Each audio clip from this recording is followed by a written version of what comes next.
Hey guys, so we're here in the kitchen today and I'm going to be showing you how to process some Staghorn Sumac so that we can use this to cook with.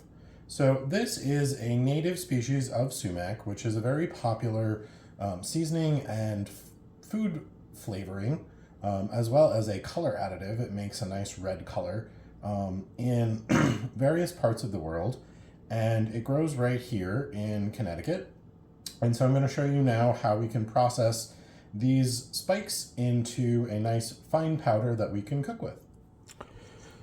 Several months ago, I picked these on a nice dry summer day, and I dried them in a paper bag so that I could use them later.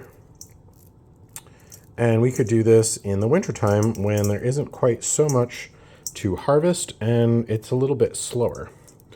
So what we're going to do is peel the little berries off of the stems, and then we're going to pulverize them. So you're just kind of removing each bracket or branch or little twig here, and then pulling the berries off, collecting them down here in a bowl. And then once you've got enough to fit in your spice grinder, we're going to move them over there.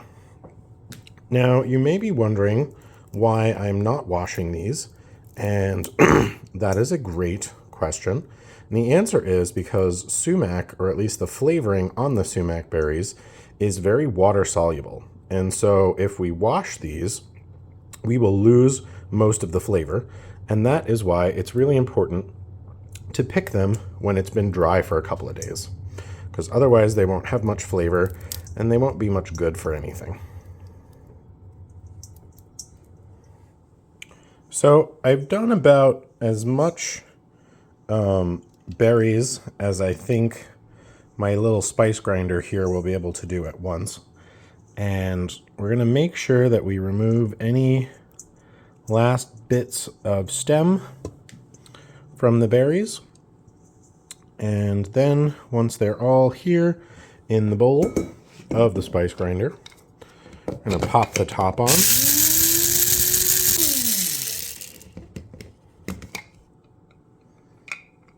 Okay, so we're going to check and see. Yep, these have been nicely ground.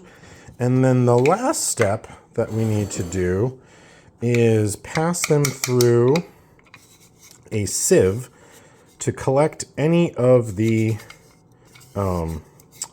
big hard bits that we don't want in here. And so I'm going to scrape the inside of this out, and then we're going to dump this.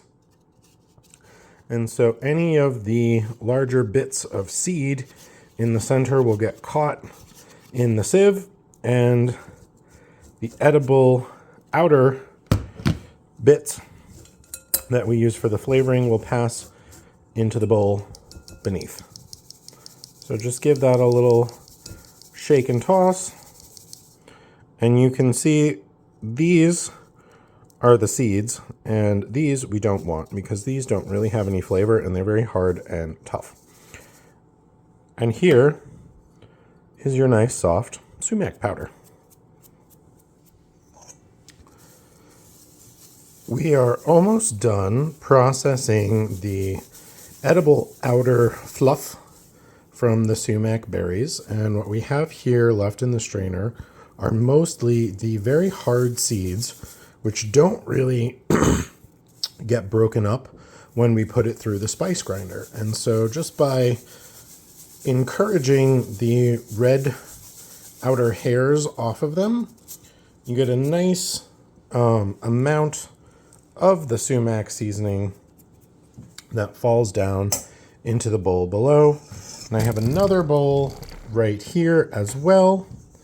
And so this year we did a pretty good harvest for our sumac.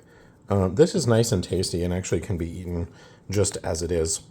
It's got a very sour kind of tart flavor, almost like a lemon. Now we're going to prepare this for storage. So I have a nice clean jar. I have a funnel And then we are just going to encourage the sumac into the jar. Careful not to spill any. Remember, we worked hard collecting this, and we don't want to waste. Nope, it's going to need a chopstick.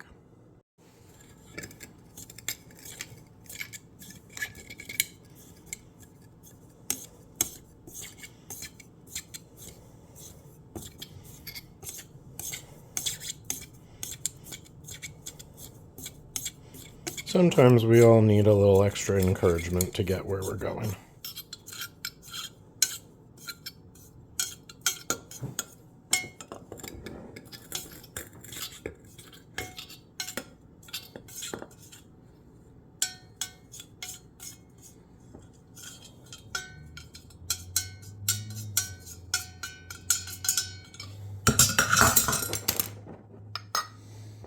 Nice full jar. Don't forget to label.